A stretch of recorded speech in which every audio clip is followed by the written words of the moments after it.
Thank you very much, Tony, and thank you all colleagues, hopefully friends, for coming. The dangerous idea that I want to present to you today is that schooling has become, in a word, idolatry. That in our rush to quantify and to measure, a false transcendence, an idol, has been set up, displacing questions of meaning and purpose from the endeavour of learning, infinitely deferring them in the name of targets, metrics and compliance. This lecture will draw on ideas from Deleuze, Girard and Marion to explore and critique this troubling and insidious tendency. And I make no apologies for throwing a not entirely fully digested amalgam of theoretical perspectives your way today. So I'd like to begin with a reading and carefully reflect on a short passage which I think encapsulates the problem. The reading's from Harry Potter and the Order of the Phoenix. And it's from Professor Umbridge's first class, the inspector from the ministry. Kind of topical, I wonder. Yes. So there now, said Professor Umbridge sweetly. That wasn't too difficult, was it? Wands away and quills out, please. Many of the class exchanged gloomy looks. The order wands away had never yet been followed by a lesson that had been interesting. Harry shoved his wand back inside his bag and pulled out quill, ink and parchment. Professor Umbridge opened her handbag, extracted her own wand, which was unusually short, and tapped the blackboard sharply with it. Words appeared on the board at once. Defence against the dark arts, a return to basic principles. Well now, your teaching in this subject has been rather disrupted and fragmented, hasn't it? Stated Professor Umbridge, turning to face the class with her hands clasped neatly in front of her. The constant changing of teachers, many of whom do not seem to have followed any ministry-approved curriculum, has unfortunately resulted in your being far below the standard we would expect to see you in your owl year. You'll be pleased to know, however, that these problems are now to be rectified. We will be following a carefully structured, theory-centred, ministry-approved course of defensive magic this year. Copy down the following, please. She rapped the blackboard again. The first message vanished and was replaced by the course aims. Understanding the principles and underlying defensive magic. Learning to recognize situations in which defensive magic can legally be used. Placing the use of defensive magic in a context for practical use. There follows a short discussion of the learning aims and the lack of any practical application. What good's theory going to be in the real world, said Harry loudly, his fist in the air again. Professor Umbridge looked up. This is school, Mr. Potter, not the real world, she said softly. So we're not supposed to be prepared for what's waiting for us out there. There is nothing waiting out there, Mr. Potter. And I just want to move on to the following chapter. There's a connection between this argument, the detention that follows, and one of the most really quite disturbing incidents in the entire Harry Potter series, which is the detention with Professor Umbridge. I want you to write, I must not tell lies, she told him softly. How many times? Harry asked with a credible imitation of politeness. Oh, as long as it takes for the message to sink in, said Umbridge. Off you go. Harry placed the point of the quill on the paper and wrote, I must not tell lies. He let out a gasp of pain. The words had appeared on the parchment in what appeared to be shining red ink. At the same time, the words had appeared on the back of Harry's right hand, cut into his skin, as though traced there by a scalpel. Yet even as he stared at the shining cut, the skin healed over again, leaving the place where it had been slightly redder before, but quite smooth. And this particular trope, this particular scene, the idea of the law itself written into blood, is something that brings together the themes of methodological idolatry and technological enchantment, which I want to address today. The first is a scene familiar to every young person today, and thus its resonance. But more importantly, I believe, the second scene exposes the roots of the first.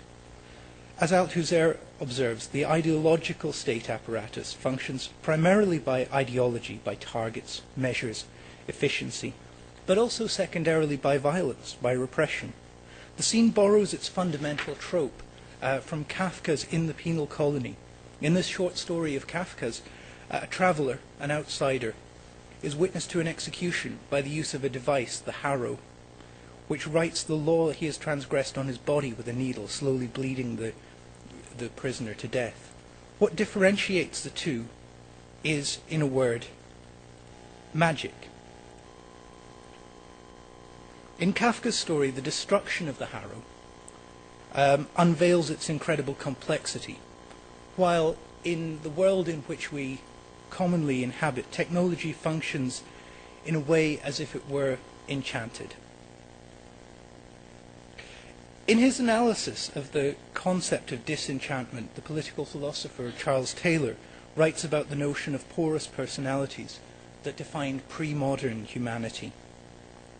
In the pre-modern condition, human beings saw themselves as being permeated by enchantment, the effects of being in a blessed or cursed place, of being around blessed or cursed objects, of carrying the relics of a saint, of being under their protection. And these were felt deeply and permeated individuality. Modernity comes with an increasing impermeability, a solitude and certainty bound up with notions of self-determination and autonomy.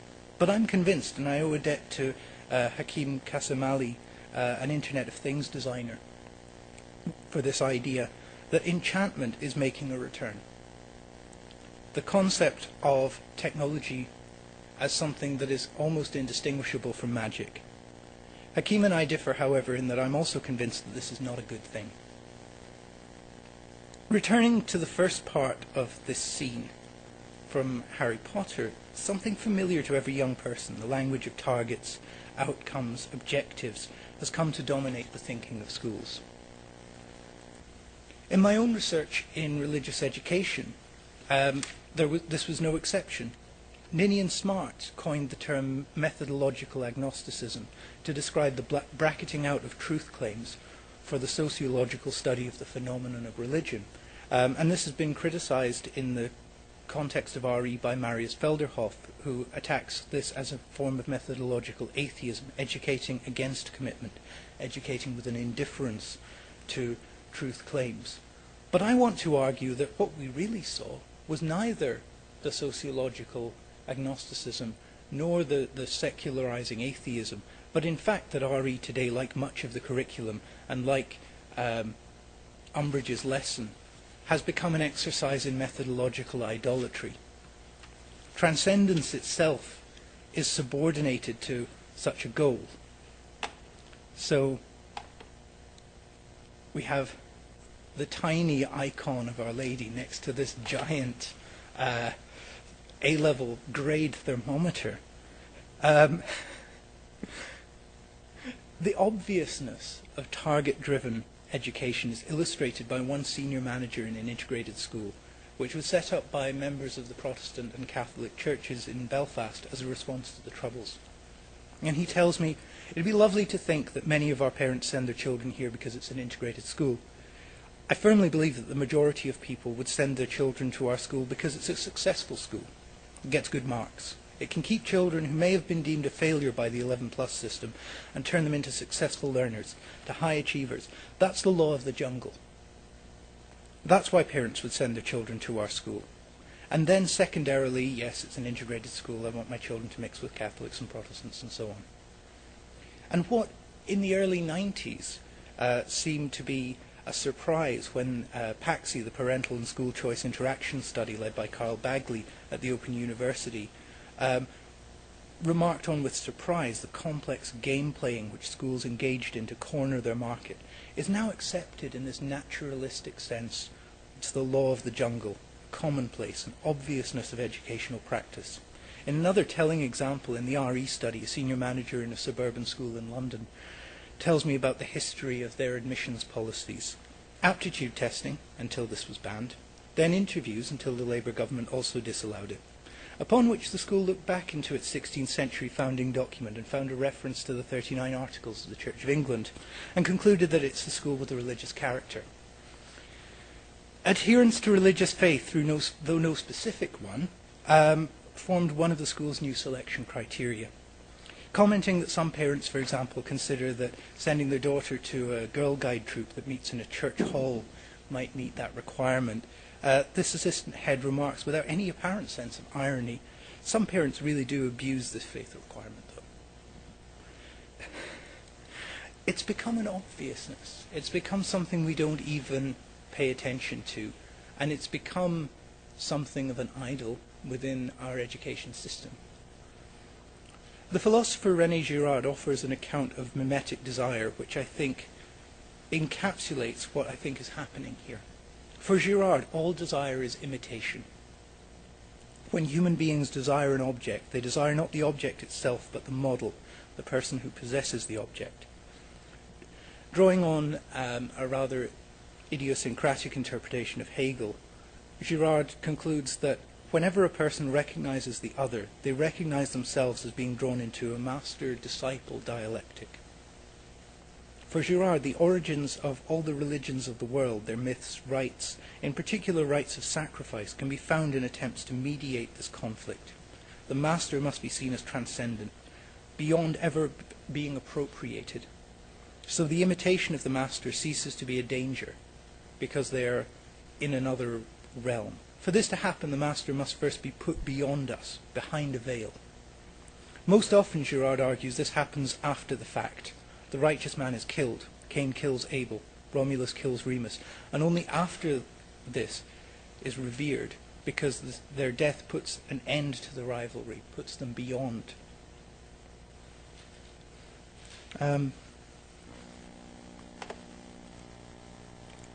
Sorry. And so Girard argues that man cannot respond to imitation without immediately wanting to be protected from imitation.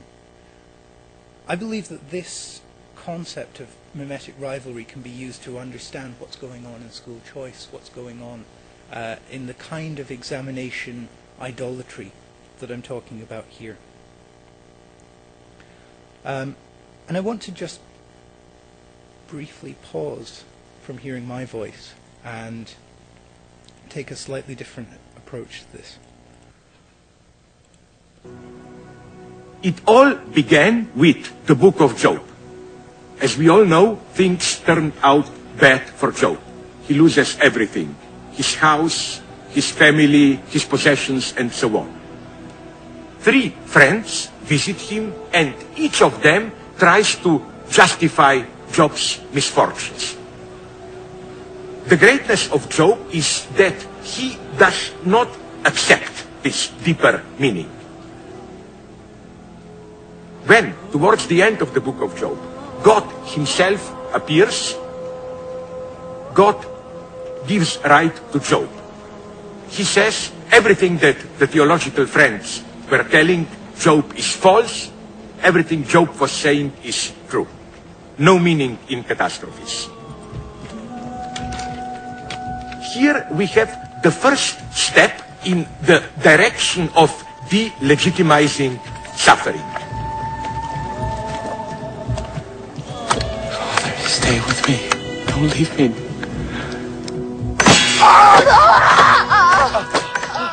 The contrast between Judaism and Christianity is the contrast between anxiety and love.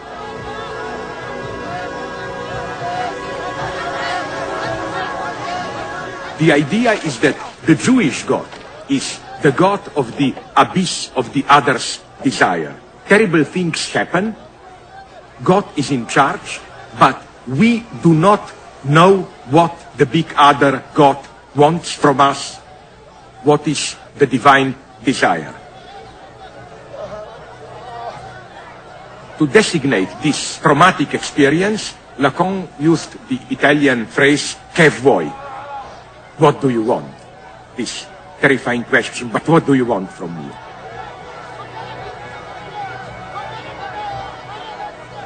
The idea is that Judaism persists in this anxiety, like God remains this enigmatic, terrifying other. And then Christianity resolved the tension through love. By sacrificing his son, God demonstrates that he loves us. So it's a kind of a imaginary, sentimental, even resolution of a situation of radical anxiety.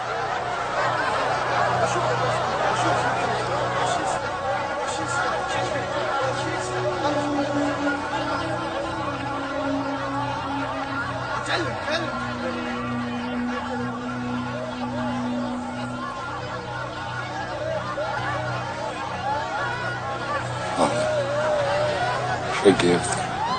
If this were to be the case, then Christianity would have been kind of ideological reversal or pacification of the deep, much more shattering Jewish insight. But I think one can read the Christian gesture in a much more radical way. This is what the sequence of crucifixion in Scorsese's film shows us. What dies on the cross is precisely this guarantee of the big other. The message of Christianity is here radically atheist. It's the death of Christ is not any kind of redemption or commercial affair in the sense of Christ suffers to pay for our sins, pay to whom, for what, and so on. It's simply the disintegration of the God which guarantees the meaning of our lives. And that's the meaning of that famous phrase, Eli, Eli, lama sabachthani.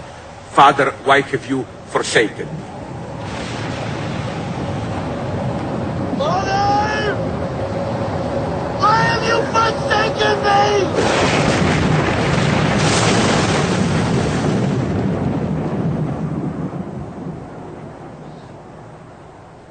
Just before Christ's death, we get what in psychoanalytic terms we call subjective destitution.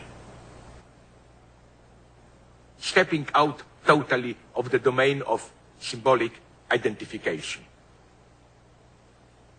Cancelling or suspending the entire field of symbolic authority, the entire field of the big other.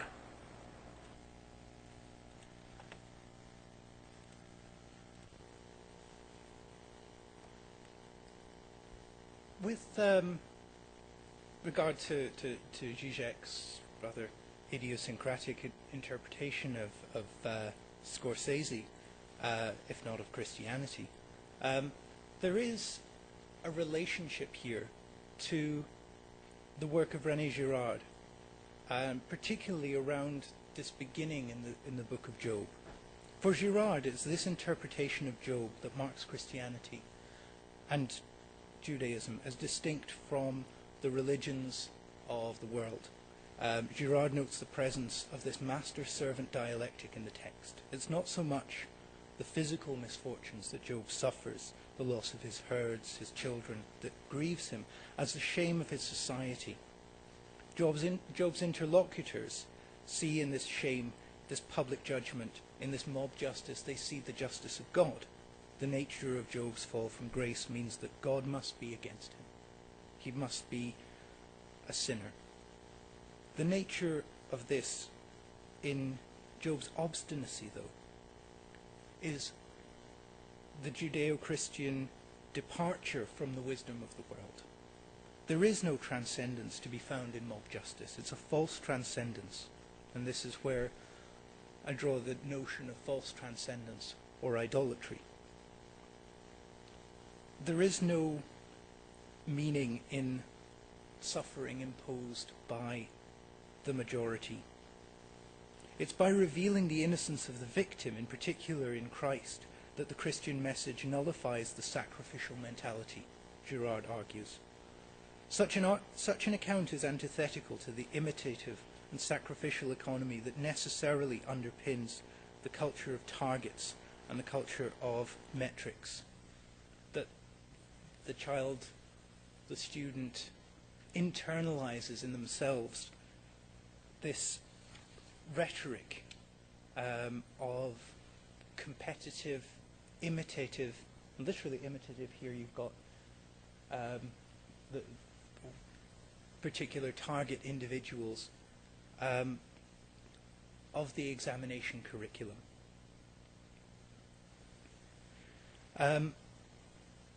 In the Does RE Work project, we carried out a study of textbooks and teaching materials. And we found exactly this kind of mediation, this kind of sublimation of the aim and purpose of religious education to the aim and purpose of competitive testing. I'll give you a nice example here. Key beliefs, ultimate questions, and life issues.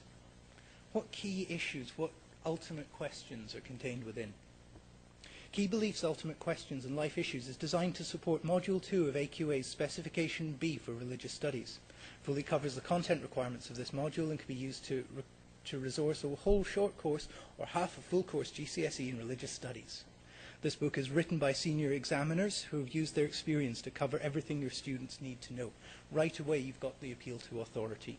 Right away you've got the appeal to authority on the front page. Contains all the content you need in manageable sections, covers all 6 major faiths in addition to different Christian denominations, has activities to test knowledge and understanding on every topic, and provide an opportunity to develop key skills, highlights key terms from the specification to help students learn and understand them, has practice exam questions at the end of each section. Still waiting for the ultimate questions. And you'll be waiting a long time. Returning to Kafka, and by extension to the pen, the detention, the penal colony's officer, the officer who is so attached to this brutal method of execution, is mediated by his old camp commandant. There is no ideal execution machine, because the commandant who built it is gone. He complains constantly, yet the harrow becomes for him an idol, a thing sublime in its brutality. If only the model could return, the master, then this absurdity would once again have meaning. If only the one who is beyond being questioned could return. If only we could all be taught by Gove's old history master, we'd see the truth about the First World War. Here, in this textbook, the teacher is mediated by the chief examiner. The teacher sees behind the veil, so there's no need for the students to. Ultimate questions, title, are well answered by someone who knows about these things. And that someone is well behind the veil. So there is no need to question the purpose. There's no need to ask the ultimate questions. The thing itself is always pulled behind the veil. As in Kafka's great unfinished work, The Trial, the answer is always in an adjacent room, next door, external. Deleuze and Guattari, in their analysis of Kafka's Towards a Minor Literature, are quick to decry attempts to read into Kafka a transcendence of the law. There is no transcendence, but idolatry. In its poverty of meaning, Kafka's penal officer comes to that subjective destitution, that sense that there is no transcendence in his scapegoat sacrifice, no meaning in suffering. It's the tawdriness of a culture of measurement that's built on suffering, built on personal and collective forgetfulness. When the exam is over, when the inspector leaves, there's nothing left except the affect of shared suffering, the camaraderie of the trenches among teacher and student alike. Something I'm sure people in this room can identify with. And instead of subjective destitution of Lacan and of Zizek's reading of Scorsese, in the gospel narrative itself, the veil of the temple is torn in two. Figuratively, it's this destruction of the veil, of the false displacement. It's this destruction that gives access to transcendence, that marks the gospel narrative apart from myth and fiction. It's this radical poverty of spirit, this recognition of a reality devoid of social interpretation, of social mimicry, that gives the gospel narrative its unsettling character, a character that's still unsettling today, even while all those attempts at unsettling it fade with time. Were this simply a concern about exams? Critical enough though that might be, it could be placed under the rubric of mildly troubling ideas, I think. It could be seen as just another step on a well-worn path. We could add my application of Girard's mimetic rivalry to those other already entirely sufficient analyses already given by Paulo Freire in his critique of banking education, by Ivan Illich in Deschooling Society, Carl Bagley's ethnographic observations on the distorting effect of school choice. Thus far I've trodden a well-worn path, and I'm largely unconcerned actually about the role of exams as a false transcendence, because I've yet to see that idol worshipped without irony. Students see through this performative imperative. In the Harry Potter text, the reason for the detention is because the students can all see through it. At its worst, it encourages complicity, such as the Muslim students at a London school who, when confronted with a culturally estranged and abstract presentation of Islam in their GCSE textbooks, responded to me in an interview. They said, I think the stuff the school teaches us, I think we have to kind of accept it when we're in school because that's what comes up in exams. And I asked them, would you feel comfortable to say to your teacher, well, that's not what I've been taught before. It's not what I've been taught at home. No, we'd get in trouble, probably. No, we wouldn't get in trouble. We might, I don't know. There's no sanction. There is no resolution. Even trouble is infinitely deferred. Like Kafka's K in the trial, the girls don't infer transcendence for the mere unknowableness of the law. The man in this picture is Väinämöinen. He's the hero of the Finnish epic, the Kalevala. He's a hero, but unlike the kind of demigod heroes of Greek or Celtic mythology, he's also basically a farmer. The first time we meet Väinämöinen, there's a beautiful woman and her parents are trying to marry her off. And she's not best pleased because Väinämöinen, he's this boring old pompous farmer. Now the Kalevala is interesting because it's full of enchanted objects. But the enchantment alone isn't going to convince this young woman. So in the course of the epic we're introduced to the cantale, which is an enchanted harp. Music being one of the things that people expect from enchantment. We're introduced to the sampo, a magic quernstone that not only grinds but creates grain. We're introduced to a comb that bleeds if our hero is in trouble. Communication. He can leave this comb with his family and have instant communication, instant music, instant access to information. A truly troubling displacement, however, occurs when we apply this critique, the critique that I've just applied to examinations, this critique of mimetic rivalry, to the brave new world of learning analytics. And I want to turn now briefly to try to disenchant some of the magic of those technologies. And it's the return to the re-enchantment of society, the belief in gods and in magic, in enchanted objects, false transcendence and the deferral of meaning, that I think has its most dangerous effects. The philosopher Gilles Deleuze, again, introduces a concept that he calls dividuation, to denote a new locus of control which operates in the information society, differentiating it from industrial society.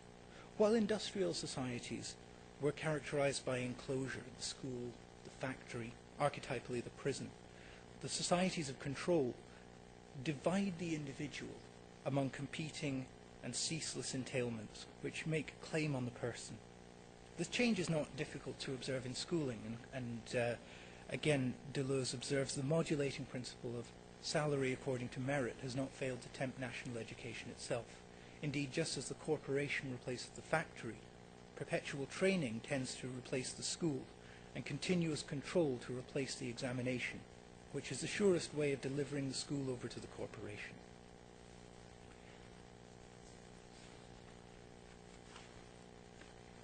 I'm not going to get to.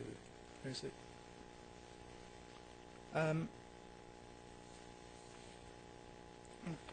There's a section I'm going to pass over for reasons of brevity.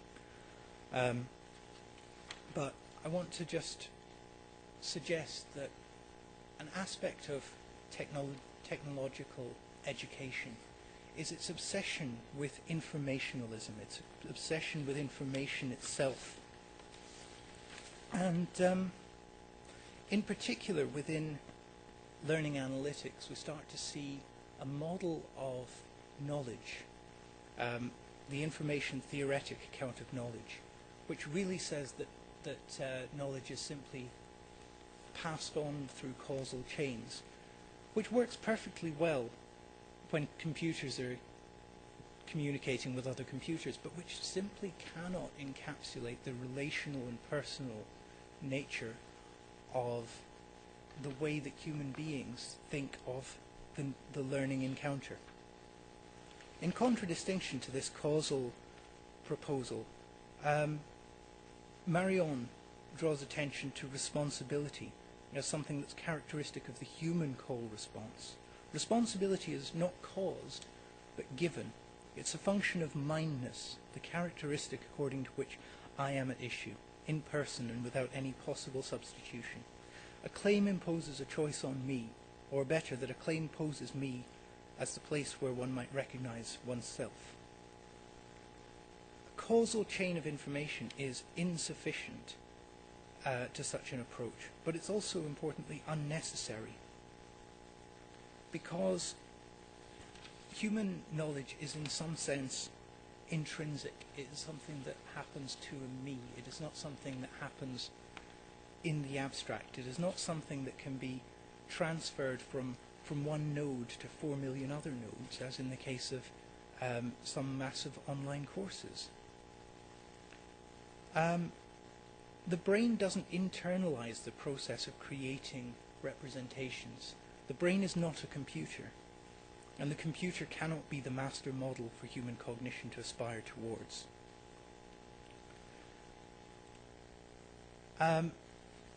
If we don't understand the workings behind, our our systems that we use, if we treat them as magical, as enchanted, then quite frankly, what we end up doing is not just making the media into the message, but making the media into the master. And we end up with something that, with apologies for the extremely outdated representations, I want to just call cargo cult education. The substitution of technological objects which ought to be the subject of human control, for the object of human purpose.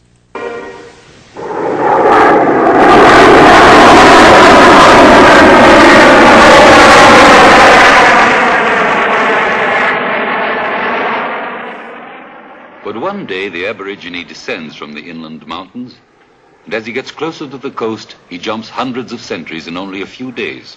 Here at Port Moresby Airport, where his trip through time ends, and where he cannot find a reason for all that he has been taught and is seen so hurriedly, the seed of the cargo cult, the cult of the cargo planes, is born in him.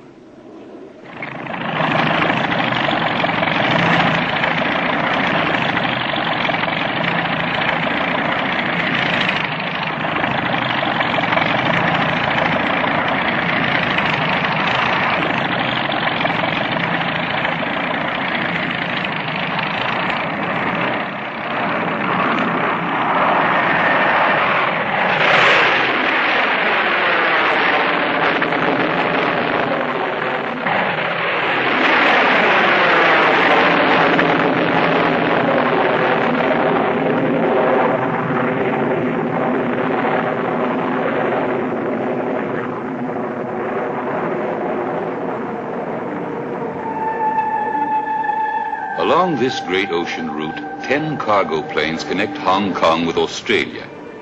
They land each day at Port Moresby, and the cargo cult has its temples almost everywhere nearby. This is one. Its altar is standing 9,000 feet above sea level. The dummy plane is at the edge of the landing strip. At the other end, the control tower. The natives of the Rozo and Mikeo tribes are waiting for some plane to land on their strip, attracted by the bamboo motto. They believe that planes come from paradise. Their ancestors sent them. But the white man, a crafty pirate, manages to get his hands on them by attracting them into the big trap of Port Moresby.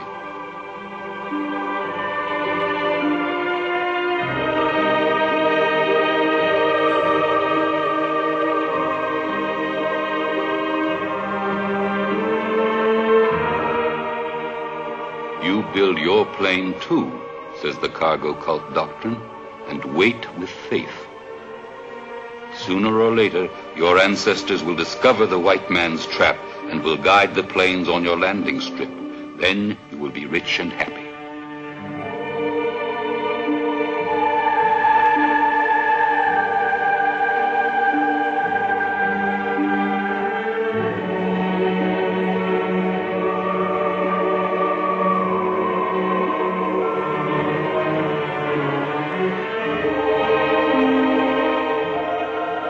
They wait, motionless, searching the sky. There is no other world beyond these mountains, so the large birds that roar up there above the clouds cannot but come from paradise. There are only their ancestors in paradise. Therefore, only their ancestors can have built the planes. The spirits of the deceased cannot know the white men. Therefore, all those wonderful things that the planes carry were meant for their descendants. They've left the mission. They've forgotten their prayers. And here they are, waiting faithfully at the doorway to the sky.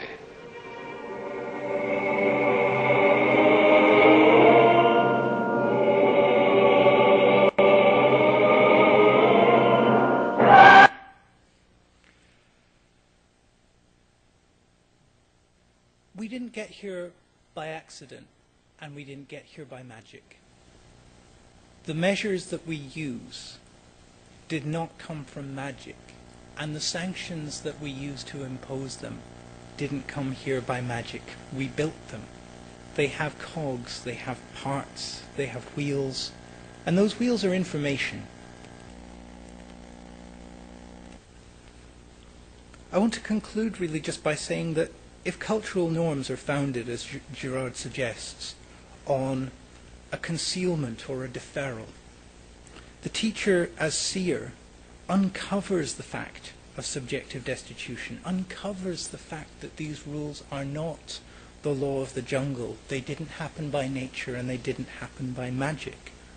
In her play The Seer, the Scottish playwright Ali Smith uses the device of her antagonist's awareness of the stage and the audience to destabilize an otherwise closed culture. The encroachment of the audience on the scene establishes the seer, despite this distinctiveness, as part of the insider group, a fellow character, yet also as a gatekeeper to other possibilities. The possibility of seeing entails the possibility of deception. The possibility of false prophecy means prophecy is mediated by imagination, and imagination is personal, not informational. Imagination is not the same as magic, and it's not the same as the magical iPad. Authentic education needs to expose to critique the rules within which it takes place. The inability of magical learning environments online to expose the rules of their own engagement, the mundane algorithms and coding that underpin them, calls for a greater degree of technological literacy if we're to avoid cargo cult education. The teacher within a culture points the student to the habitus of that culture, the rules which are accepted and the norms which have been established. But the seer points also beyond that to the transcendent, to the limits of hope.